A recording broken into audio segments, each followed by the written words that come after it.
So welcome everyone who might be joining us or who will be joining us on the replay. I'm going to try and talk slowly as Adeena's asked me due to my accent. So I know I talk fast generally, so you have to remind me. So as part of Raising Alchemy, I have engaged on, or really been called to do a series of talks and discussions.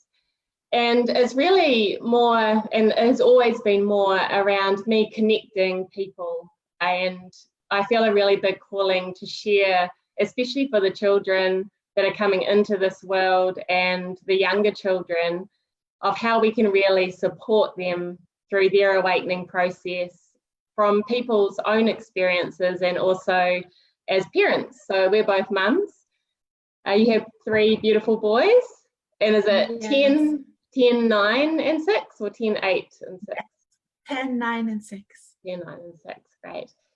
So now tell me, let's start with what you could tell us a little bit maybe around your awakening. So you were born awake as such. And when was that kind of awareness, or how were you navigating what might have been different between you and maybe some others through that time? I only know about myself. I think that everyone, to a certain extent, is born awake. And babies are so intuitive and they're so in their consciousness and in their heart space. I feel like the most important role of a parent is to raise children that don't need to be awakened because they're never put to sleep. And many times people tell their children, when their children come to them with their imagination or their own intuition, people tell their children, oh, well, that's just your imagination, or that's not reality. And we're told that until about age 6 or 7, it's normal for a child to have imaginary friends, or to not know the difference between reality and imagination. And then when they start school, we really close them up. And then they have to go through a process of awakening that could be very hurtful. Now, at the same time, I feel like there are souls on earth that no matter what you do to them, their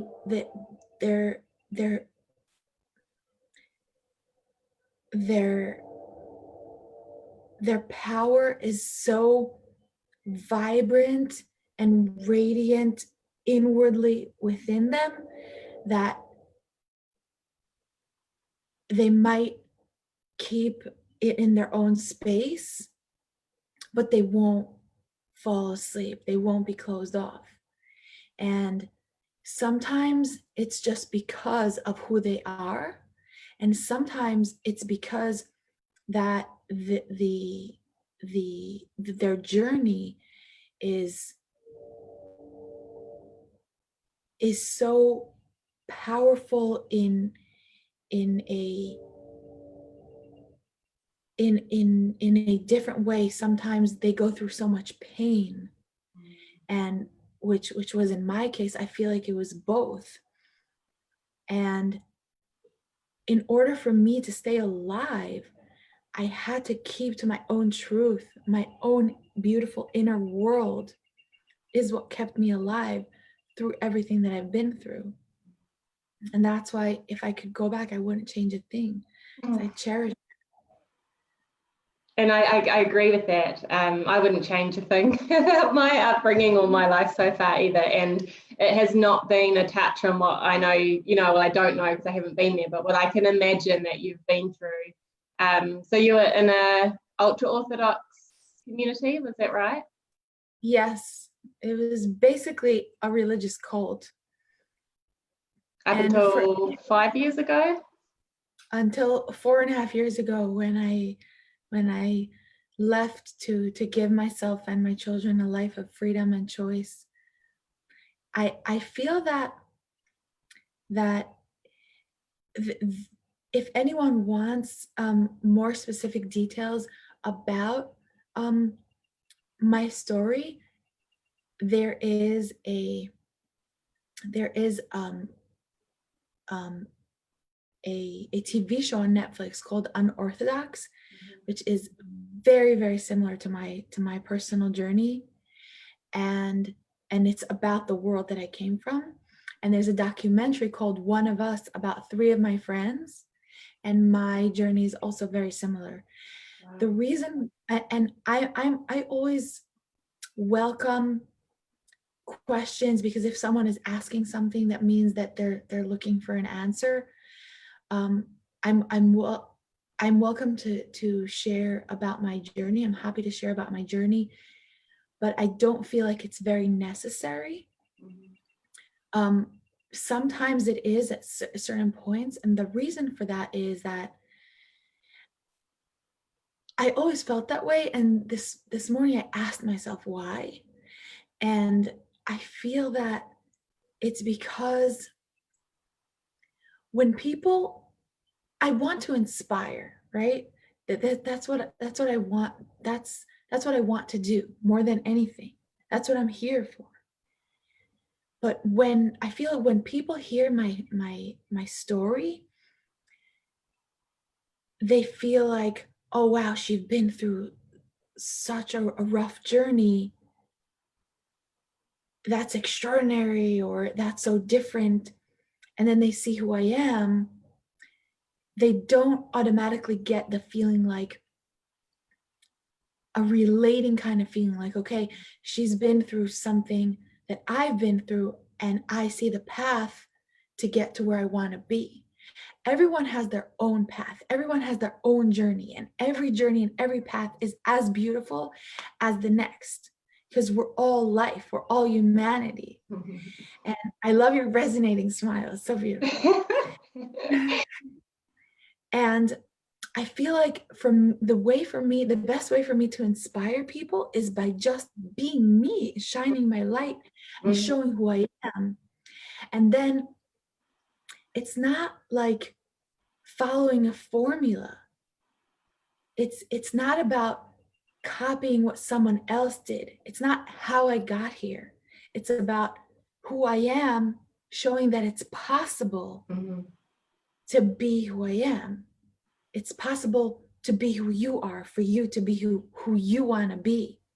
It's possible to no matter where you came from and no matter what you're going through, it's possible to achieve your highest potential and your highest dreams.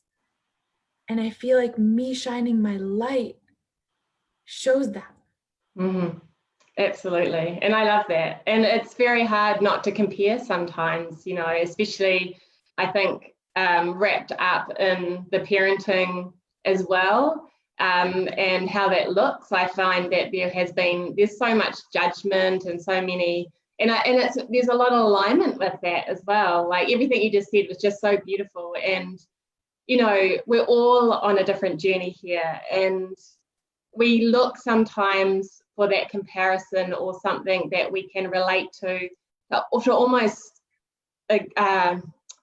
allow us to take steps forward, because it's almost like if we can see someone else doing it, then it's kind of more of a safer path. But I think it's taken me a lot longer, I think, in years on earth to actually step into what my truth is and actually be okay with who I am. And that's where we're heading, right, is being able to say, actually, I completely, fully am this person, and I could be different, or I could be doing things, you know, new.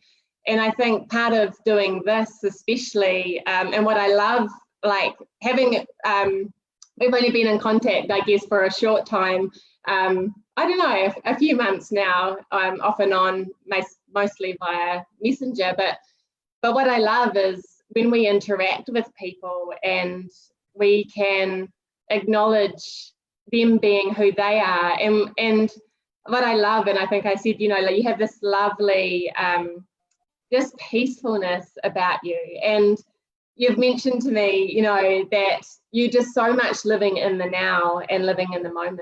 And, you know, I'm not quite there yet with that. I can be honest about that. And in essence, like this meeting and us doing the Zoom, like I'm the kind of person that everything had to be planned out, and I was waiting for perfection until I started these series. And then I connected with you and you're like, hey, I've got stuff on. And I'm like, well, we have to do it now, like let's go. And for me, not having that, you know, the planning and not waiting till everything, you know, my website's not up and running and my branding's not done. And I think that's the beauty of how we interact with people is,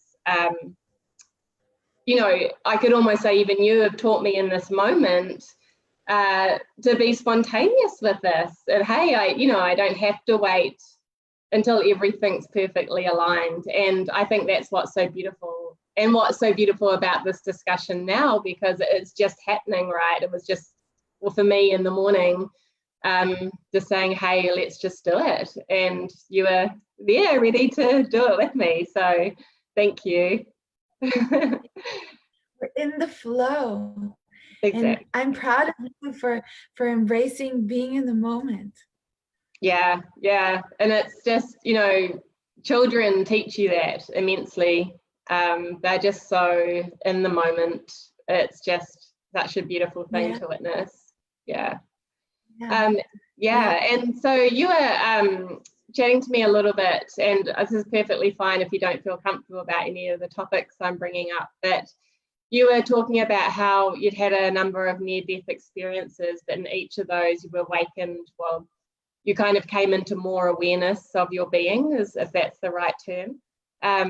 Did you want to speak about any of those experiences? Or? So I feel like awakening is a gradual process. Like someone could be fully awake, but it's a peakless mountain, right? The higher you get, the higher there is to go, right? Mm-hmm. And that's the beauty of life. So if you're alive, you're not done. If you're this world is a school. This is the school of earth. So if you still have breath in your lungs, you still have something to learn. I still have something to learn. I have so much to learn, right? If you have something to teach, you have something to learn, because the best way to learn is by teaching. Mm-hmm. So regarding near-death experiences, one specifically was during childbirth. When I gave birth to my third, to my baby, he's 6 years old, I went into hypovolemic shock and DIC. I had a stroke, and I was in a coma. The doctors really did not think that I will come back from that. My lung collapsed, and I lost over 9 pints of blood, which is more than my whole blood volume. And here I am, I'm alive. Wow. I saw my grandma. I saw the light. I saw my grandma. She came and she sat next to my bed. When I was in a coma, I saw everything, like the doctors that were around me. I repeated afterwards to them what happened, and they said, yeah, we can't explain it, but it's not unheard of. My grandma came to me with yellow flowers. She sat next to my bed and said, everything's gonna be okay. And here I am. And I felt, since every time I had a near-death experience, I felt like I'm picking up another shard of my soul and becoming more whole. Wow, what an incredible experience. Like, wow. That's just, yeah. And were your other 2 children close by through this experience? Well, I was in the hospital giving birth. And then when I came home, They were not right there. I was in the hospital, but wow, incredible. And so tell me about your children and your parenting with them. Your children are very insightful already with some of the yes, things you've shared. they're legendary beings. So tell me about their studies. You'd spoken a little bit around what their interests are, and so they were all born awake, would you say? So as such, like I know you've spoken about everyone is, but as with for me, that is more around having awareness of who we are and the bigger picture, I guess. Again, I feel like all children are, and I feel like it's parents who put a blindfold on their children, and I really want to encourage all parents, don't do that. I And agree with that. Yeah. encourage your children to be themselves and to be in the flow and to guide their own intuition. And another thing that I could say is there are some parents that I witnessed that when their children speak from their own intuition, from their inner being, like from source, they get all excited and they say, wow, what did he just say? That's so amazing. And then the child thinks so much of it, and it puts a stress on the child. Like they think like, I just did something extraordinary, which is actually not true. They were just themselves. That is very ordinary for humans. That is how they're meant to be. I when my children say something intuitive, even if it blows my mind, I just, that's great. Thank you so much for telling me how you feel. Or I just play along, and that really helps them come more and more into their awareness and hold the reins of their own intuition and keep on going. So to answer your questions, my oldest, who's 10 years old, he created this whole world from his imagination with his brothers, and they play with Legos and stuffed animals and other toys that they have in their room, and it's called their Lego multiverse. I love that. There are several universes, and there's a whole story that kind of correlates with human history throughout time.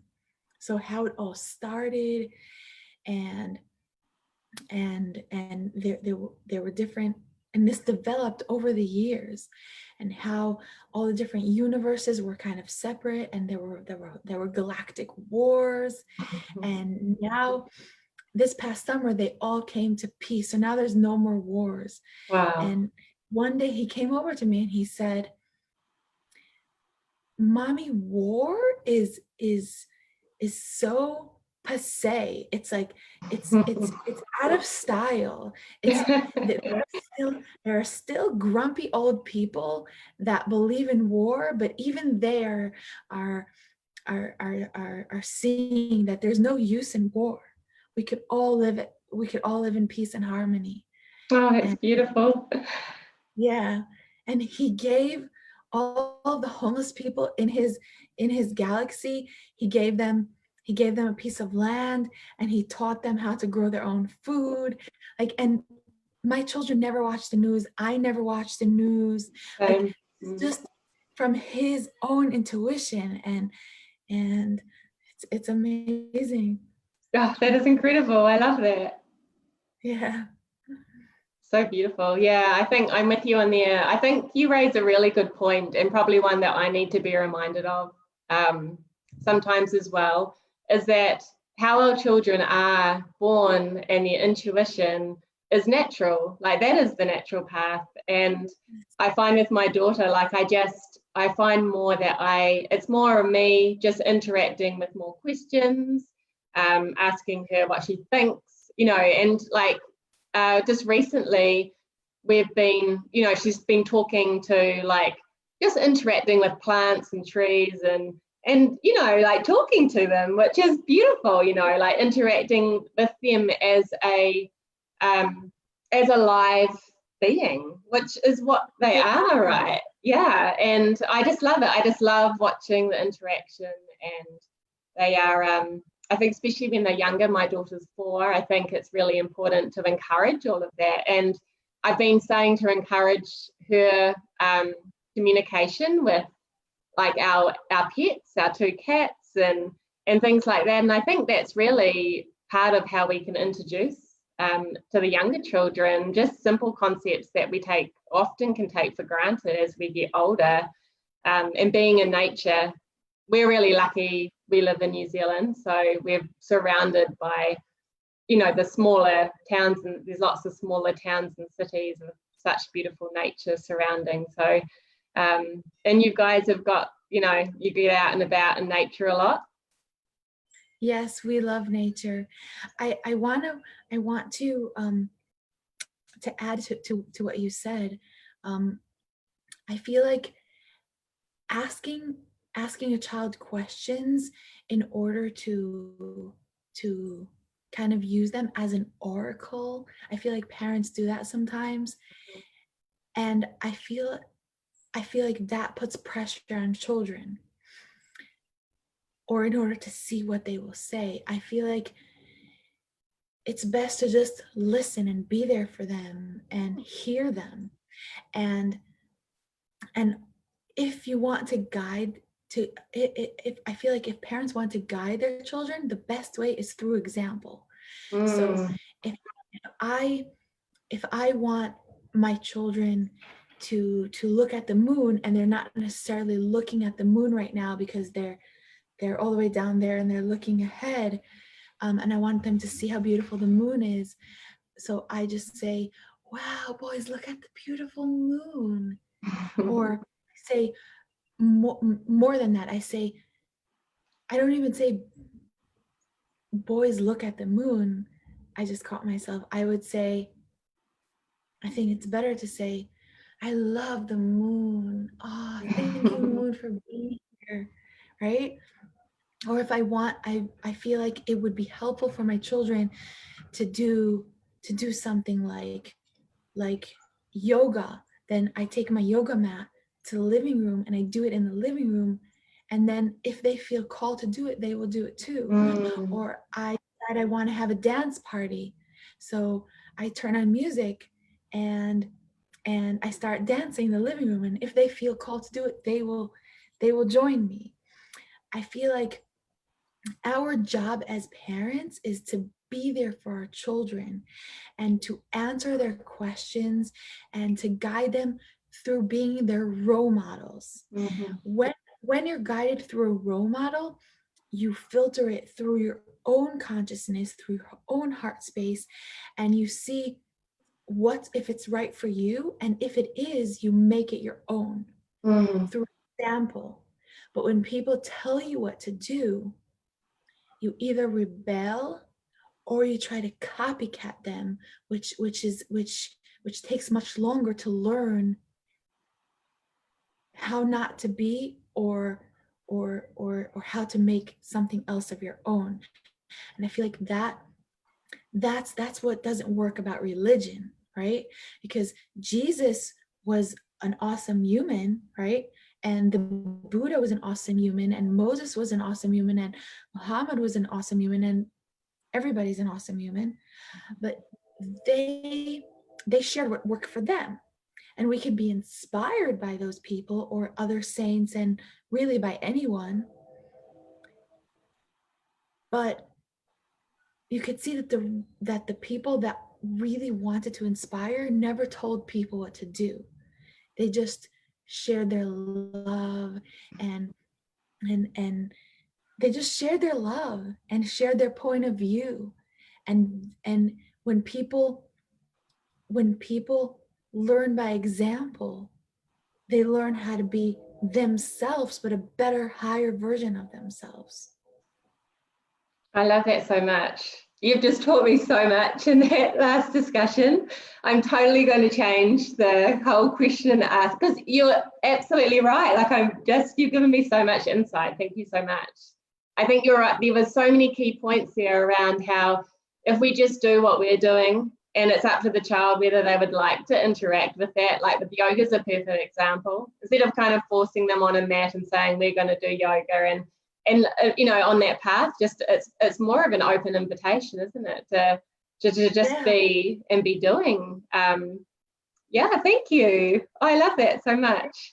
I want to say that it's both of us, because this is a conversation, right? And it's both of our energies in cohesion. So I used to filter my mind through my heart from fear of being misunderstood. And I worked lately on just letting my heart flow and using my mind as a tool, because that's what it's there for. It's a tool.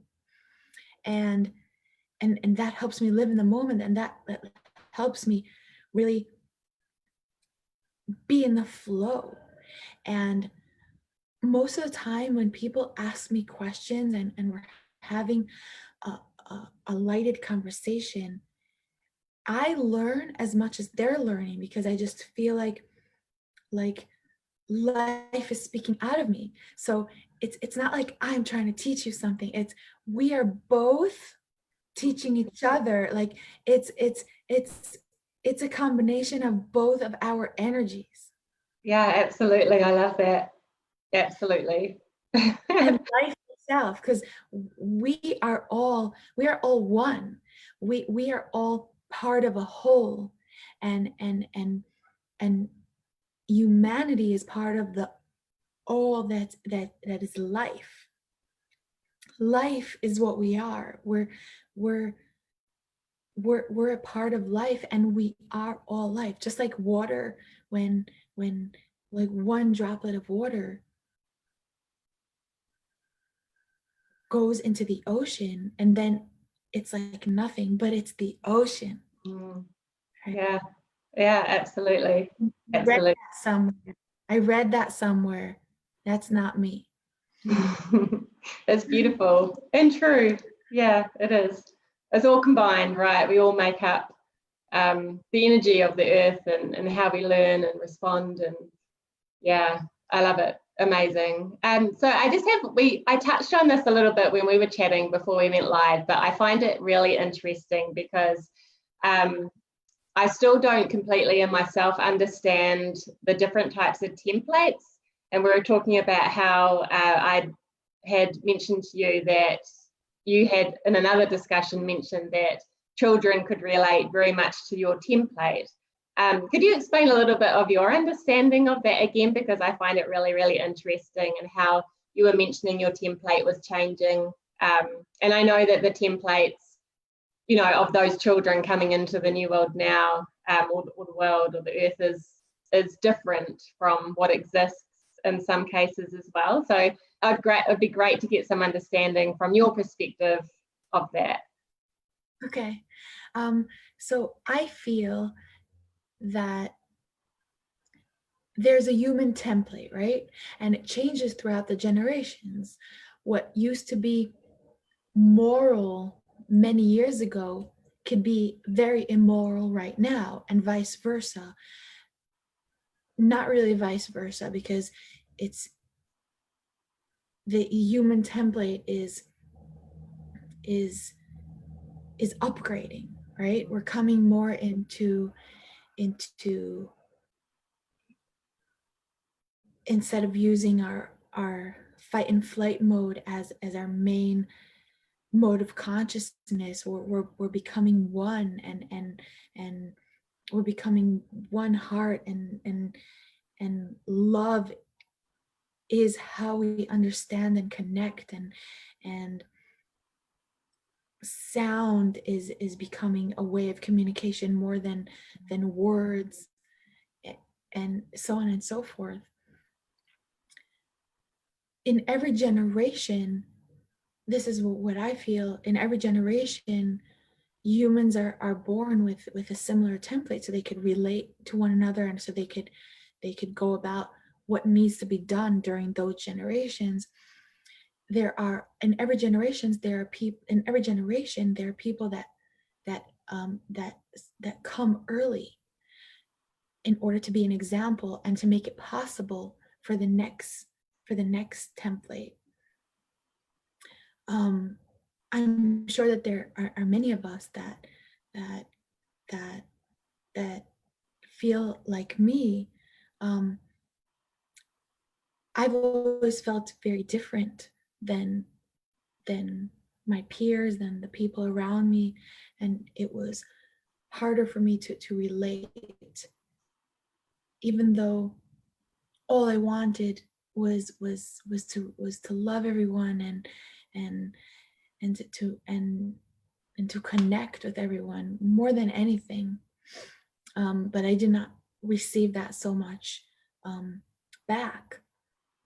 I was misunderstood, which is okay because I learned so much through that process. And as I grew older, as the time passed by, I felt like with every few years, with every new template, I can relate more and more. Like, wow, this template feels closer to mine. And then after a few years, there are new babies that are born, new beings that are born. And I feel like, wow, this template is even closer to mine, and even closer to mine. And children these days are not the same as children generations ago.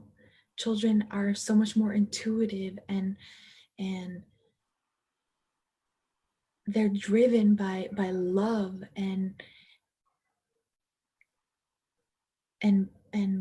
by one consciousness, by that they just want to share themselves, and they're not thinking of growing on the backs of others. And there's I'm at loss of words. There's just more togetherness and more sharing space, not only with humanity, but with the whole entire world and with other worlds too. I feel like the beings that were born on this planet since about this past summer, I know the seasons are different in New Zealand, right? So maybe a little less than a year, I feel like me and them share the same template. And that's how I know in my heart that we're in the new world, because that's what I'm here for. That's why I came early, to be an example and to show people that it's possible to sail from the fifth dimension to the sixth dimension. I love that. I love that so much. Thank you so much. And then it makes a lot of sense to me. It makes so much sense the way you've explained it. And I'm sure with many people, I think part of these talks and discussions that I feel so called to just instigate for people to listen to is an awareness. So to allow parents to have a greater awareness, and all these different examples just help people navigate their parenting. And I mean that in a holistic sense. You know, how can we guide our children? And that's what's so dear to me, is how can I learn from others so that I can give my daughter the space that she needs to be who she is, instead of, you know, kind of funneling her down even in a, you know, intuitive path that my perspective thinks is the right path, and actually to be able to step back and just allow her to be with, you know, some boundaries of safety and things like that, you know, obviously. I have one question that's I'm just curious in regards to to parenting, how much do you feel it's important to let your children from your personal parenting style to kind of go with the flow? Like, do they have, set bedtimes and things still, or do they, I know once we're back in routine with school, you're homeschooling at the moment through everything that's going on, how, from your, I guess just from your insight and perspective, setting some time boundaries, how do you find that does or doesn't work with you? Or are we too restrictive still? Or, and maybe from your experience as well, of how hard you may have found that versus just going with more flow, I guess. So that is a great question, and you might be surprised by my answer. I feel that, and I want to say that I am a certified teacher, and I taught first grade for 7 years. Awesome. Didn't know that. Cool. Yeah. And now I only teach my children ever since my youngest was born. But I truly believe, and I'm very grateful for my years in the classroom and for really all of my years working with children, because I am the oldest of 9, and I started, being a day camp counselor and teaching dance and stuff like that when I was and babysitting when I was 9 years old, I think. Wow. So taking care of my younger siblings even before. So I'm so grateful for that, because my children have the opportunity to gain from my wisdom. I love the combination of wisdom earned through earth experience and the open-mindedness and kind of clean slate of intuition and imagination of children. And so that's the background to my answer. So my answer is, children are not born without parents, right? Children are born to parents. Our job, I feel, is to guide them through their own intuition and to give them boundaries and allow their own flow within those boundaries, because children look to adults for setting boundaries, for structures. Structure is very, very important, and children don't necessarily have a feeling for time and space. And I myself had to and still working on that for myself, because I live in the moment by default. I'm not very good with things that have limitations like time and space and direction, and I just be here in the now. But I really had to train myself. And so for my own children, we have a set bedtime. I'm not rigid about any of those, but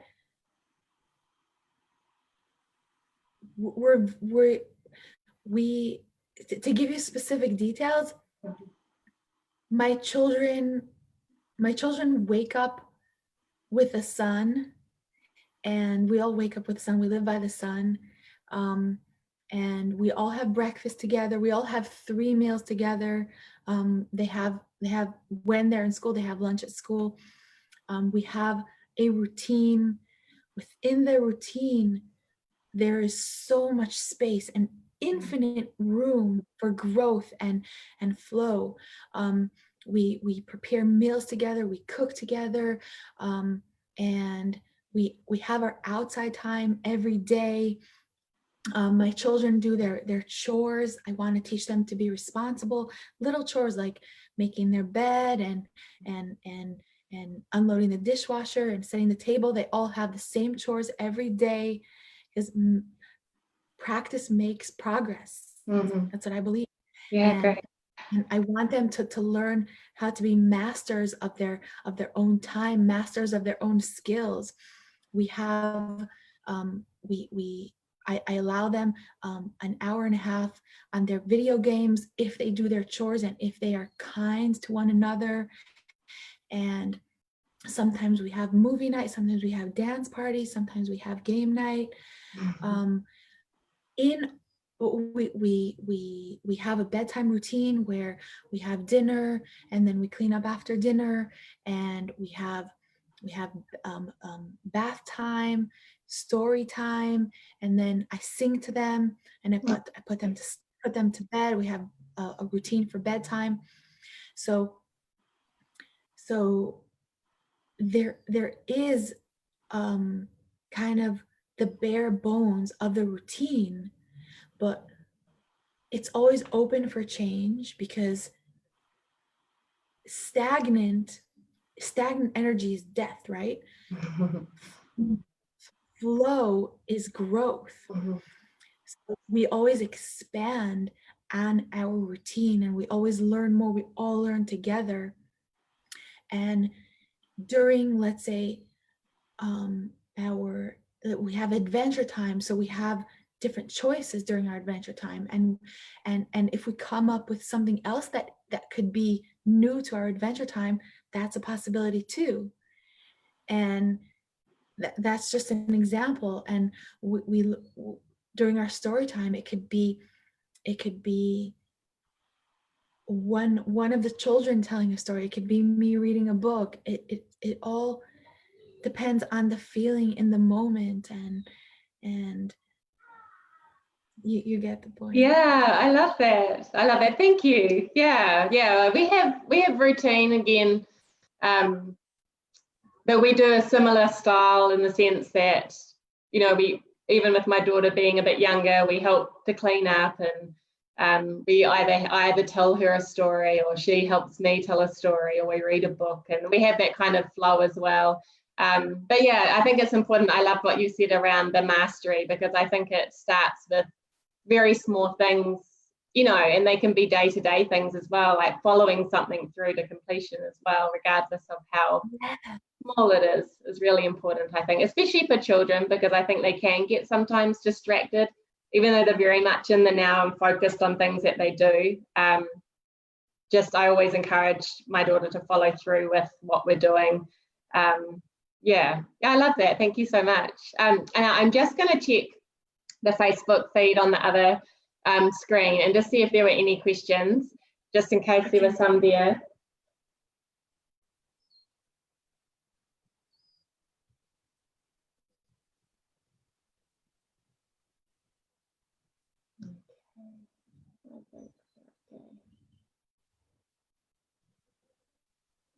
I was saying, wasn't I, Adeena, that some of these, let's check, that whole Zoom to live Facebook thing was so new to me personally to do. So it's been a great learning for me as well in that sense. Oh, there we go. No, we're all good.